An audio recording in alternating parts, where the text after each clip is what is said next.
All right, we are back here on White Mountains Day. We have Sue Wemyss from Great Glen Trails Outdoor Center. So psyched to see you. It's been so long. Thanks, Kelly. Maybe like a year since I've seen you. It's great to be down here. I am glad the season has begun. Yes, and this season a good is start. Oh, so much better than last year. I mean, I think last year we had a storm and then it went away for a long period. Yeah, I remember a lot of ice last year. Oh, me too, chipping ice off my road. But thankfully, knock on wood, we've had snow so far. And it's been a great year so far. Yeah. So let's talk about Great Glen in general. What can folks find when they get up there in Pinkham Notch?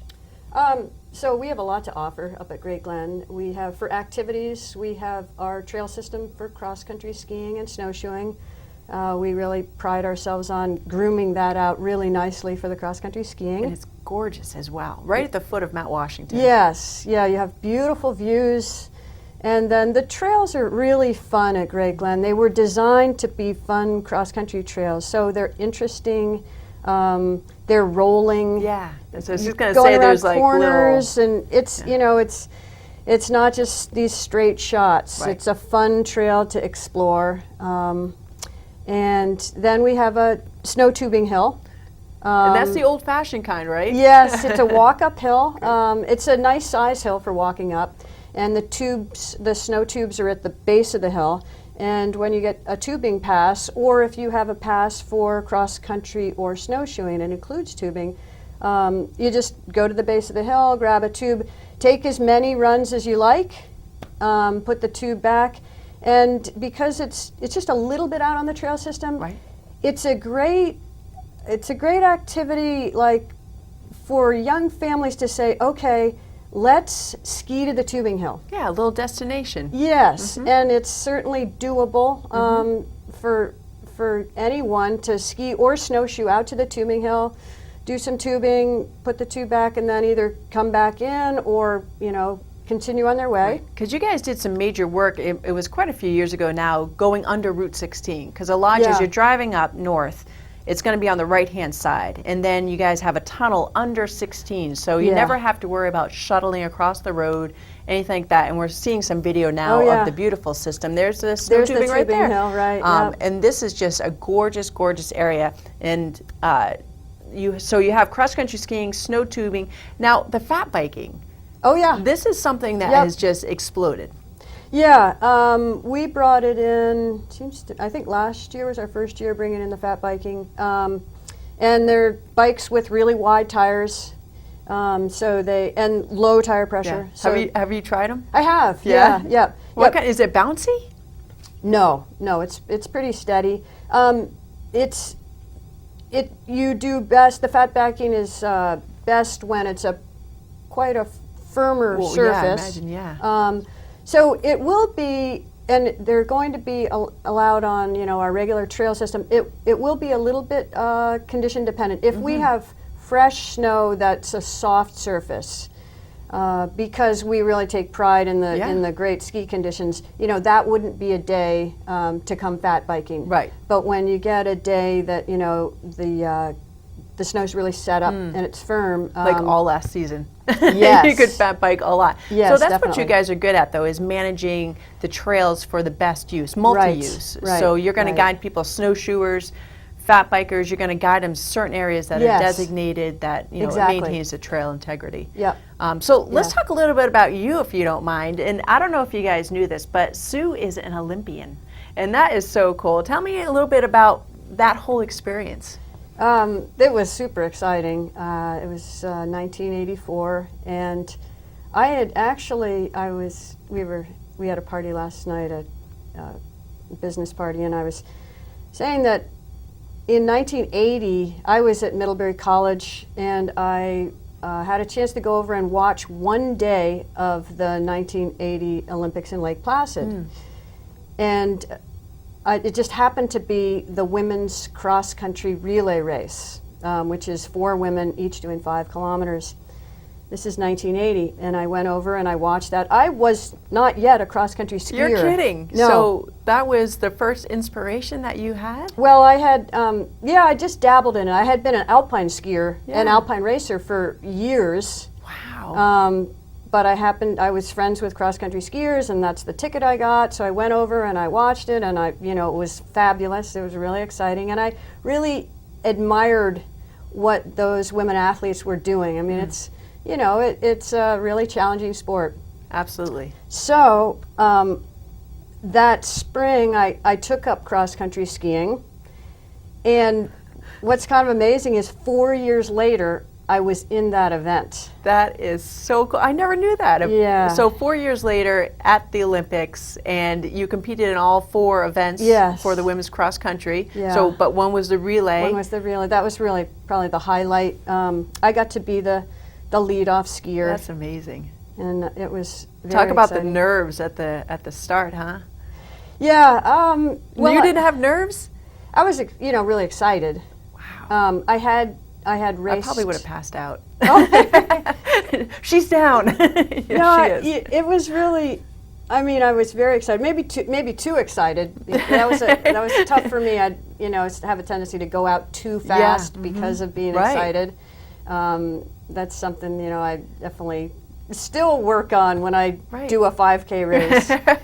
But to get to line up next to all the first skiers from all the other countries. Crazy, huh? I just love that. Yeah. And I love skiing around other good skiers. Well, and I think that's what you bring to the programs at Great Glen Trails. I mean, just a love of the sport and an excitement for the sport. And over the years, I've seen you develop the kids program as well as women's only program, and there's men's programs. But I think that is just a world-class program that you've developed. And it starts tomorrow. For kids. So let's talk a little bit about that. Like, how do you design a program for kids? Well, it's all about doing fun things. Yeah. And, I think a lot of kids, when they get started in a sport, and this is great that they go with their family, they go out on the snow with their families. It's nice to be able to bring kids together of the same ages, and, you can play all sorts of games on snow. You can play, our club's favorite game is Capture the Flag. That's awesome. We were talking a little bit about that off camera, that you sort of mix it up a little bit though. Yeah, it's a version of Capture the Flag that has more flags or more little balls to go after. So it spreads out the field, and it gets, more kids. They're all engaged when they're playing that game. And you can play, a game like that can accommodate a pretty wide range of ages. Right. And I can also, sometimes when we start our games, we'll just play on one ski. And that way, for someone who's maybe less stable on their skis, or can't push as much. Yeah, they, just being on one ski helps them to be able to move themselves forward and maneuver. And it's really great to learn the gliding. I mean, that emphasizes kids the love glide. to glide. Yeah. And is it skate skiing or classic? We do both. Okay. Yeah, and I don't really, in the games, we don't really designate skate or classic. When they're on one ski, it's more apt to have them go in a forward direction than sideways. Yeah, and that's that would make sense. Yeah. We can do scootering things with one ski on. Scootering things, what's that? Yeah, so where they've got one ski on, they're using the other foot to push just off like pushing. Okay, I got you. Okay. And that's a great way to start learning both in diagonal striding. There's the kick and the glide phases. So when you have two skis on, you're performing the kick on the ski. But if you don't have a ski on, you can still perform the kick, with just your foot. But they could lift the glide. You do that without poles, I'm imagining? Yes. Because I'm still not good with my poles. I still get on the inside edge. Oh, yeah. It's really, going without poles is great at any level. Certainly when we play our games, they're without poles. Yeah. It's better for balance, I think, or learning to balance. Yeah. And sometimes the poles interfere with really your body positioning. So going without poles is really, really good. Awesome. Another great game for kids to learn how to stop and get moving again is red light, green light. Oh, good. Yeah, that's a really They really good want one. to put that edge in. Yeah, so they can stop. Excellent. That sounds like a great lineup. Now, how do kids get involved in this program? Is it a one-time deal or is it a series? So tomorrow is a one-time intro to cross-country session for kids grades 1 through 8. Okay. And then it's a lead up to, we have a club for kids grades 1 through 8 that meets every Sunday afternoon. Oh, fantastic. And so the idea with this is, for those kids that haven't skied yet or have only skied a little bit, to come out and get a head start. Right. And then if And it's they amazing like it, at the age. You get them a head start and all of a sudden they're going gangbusters. yeah. If you get them early. And then, hopefully they have a good time and they're able to join our club, Yeah. It's going to start up January 1st. Okay. Sunday And afternoon. time of day? 1:30 to 3:30 is when Okay. our Bilco Club meets. All right, great. And then also for the thing tomorrow, you want the kids, if they need rental gear, to show up at 12:30? Yes. Yeah, Okay, yeah. at the rental area. And then you would meet at the first the floor of first the floor. lodge at 1:30. Yep. And it's weather independent. Right. Yeah. We can do, first of all, sometimes it's great to start indoors. With very young skiers, it's their first time on skis, having them put their skis on inside and move on the carpet is a great way to get started, Yeah. get the feeling of the equipment on. Right. And then you can also show the snowplow positioning on the carpet before dealing with the more slippery surface. Mm-hmm. So I would expect we'll probably actually start indoors and then move outdoors. Another fun game we do, our club likes, we do like sharks and minnows, a tag game. All right. Oh, that sounds like a. Now I'm too old, right? Well, you are, how old is 40. is your Oh. child? Oh, well, I have two. Two. And 10 and 13. So they both be in the range Okay. as 8th grade. So they're eligible, and as a parent, our club involves parents, and the idea with the club, the Sunday afternoon So I get club, them in and I can come. and you come ski too. Yes, you come ski too, and I'm a beast at capture the flag. I bet you are, and I'm we'd kidding. love to have you No. playing. No, it's I'd really. be like mowing kids over. This It's- wouldn't be good. Oh no, I think it would be all right. I think you have the compassion not to run little kids I'm over. kidding. Yeah, no, I wouldn't. And it's actually it's great to have the parents involved, and for them, it's fun, but it's also modeling, an Yeah. adult having fun in a great getting outside. outdoor sport. Yeah, because so many times I think parents will be like, go outside, and they forget to get outside themselves. Yeah. So I think that's a great option to have parents involved with their kids, having fun. Yeah, It's not something that you get to do every day sometimes, but at Great Glen you can. Yeah, and also, for younger kids, sometimes it's reassuring to have their parent, Yeah. right nearby. Absolutely. So let's talk real briefly about some of the other programs that you have coming up. So they can get on the website, find out more about the one tomorrow. Again, the equipment pickup starts at 12:30. 1:30, you're going to meet at the first floor of the base lodge. But let's move on down the season and do a highlight. Sure. Well, our Nordic Meister series will start up after the first of the year, Awesome. and that's going to be Tuesdays, as it has been for decades. That's a really fun citizen race series, and we also have a non-timed class. Oh, great. And we have 2 different courses that are set up, and people can come and be timed between the hours of 9 and 3:30. It makes Tuesdays a really fun day at Great Glen. I bet people have been doing it for decades, too. Yes. Because cross country is a lifetime sport. Yeah, and it's a chance to, that on Tuesday you're going to meet up with other people that love to cross country ski and love being outside, and really friendly crowd. Oh, good. So that's So first week in January, you said? Yeah, I think that would be January 3rd would be the first Wonderful. one. And it's a 8-week series. Great. And that is Yeah. so much fun. I've done that one before. And I know Chris Prue has as well. Give me 3 more highlights of the upcoming season, what you would, Okay. your favorites.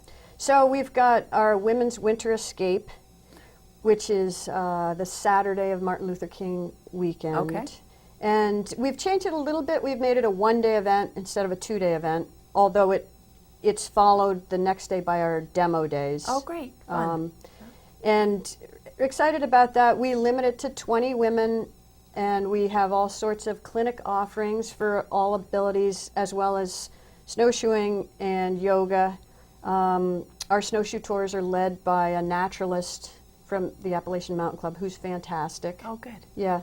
And so that'll be a really fun, active day. Okay. And with the limit of 20 women, they'll get very personalized attention.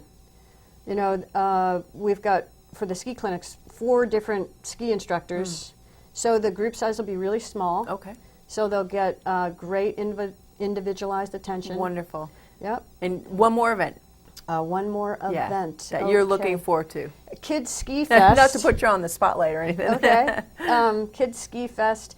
That's last year. Great Glen hosted this huge New England Bill Koch League festival. Yes. Which is a weekend-long event. It rotates through the New England states. This year it's in Maine. But we don't have it this year, but we're going to do a one-day event. It's going to be February, I believe it's the 19th, Okay. Sunday of February vacation. Okay, and you can also look that up at greatglentrails.com. Yeah, and so it's like a mini festival where we're going to have, there'll be game sessions by grade level. You know, I picture these huge game sessions with, you know, 15 kids on a side playing the capture the flag version. Yeah, so much fun. I mean, you guys just put on some great programs. And again, you've highlighted just a couple of the ones that they can find. And folks, the full calendar is at greatglentrails.com. But don't forget, the one tomorrow starts 12:30. Pick up your gear, and then at 1:30, you're either starting indoors and then moving outdoors, or it's weather independent, so you can count on Great Glen to put on a great program. Yeah. Sue, thank you so much for sharing your own story and bringing great programs for cross-country skiing up to Great Glen. Did we cover everything that you needed? We should definitely mention the snow coach and the outfitter shop. Yeah, we saw a brief video of the snow coach, Yeah. but go in outfitter shop. Incredible hat selection. As Oh, yeah, well, I love the hats. yeah. But there's full gear, so if you need anything from gloves, you know, top of your head to the tip of your toes, you guys can outfit them with the proper gear. And then the snow coach is an incredible experience. It's a show up. You can't make reservations. You show up. Actually, and then you take. this year you can make reservations online awesome. for the first trip of the day. Oh, good. All right. Yeah, you need to do it like a couple days beforehand, Yeah. but you can sign up online. Makes sense, yeah. But then if you haven't, you know, it's no problem. If you haven't made reservations, we've got lots of snow coach trips going up. Right. You don't wait long. Yeah, Awesome. and it's really worthwhile. Awesome. It is a beautiful trip. It's just above tree line. And then you get the snow coach tour operator, who's always a treat with the stories and stuff. So it really is. You can find out more at greatglentrails.com. Sue, thank you so much. Sure, it's always a Patty. pleasure. It's been too long. Let's not have that be so long again. Okay, good. Sounds good. All right, folks. So we have more to come. Thomas Brindle from King Pine, I believe, is waiting in the wings. And we'll also do another weather and a watch and win. Don't go away. Nice job.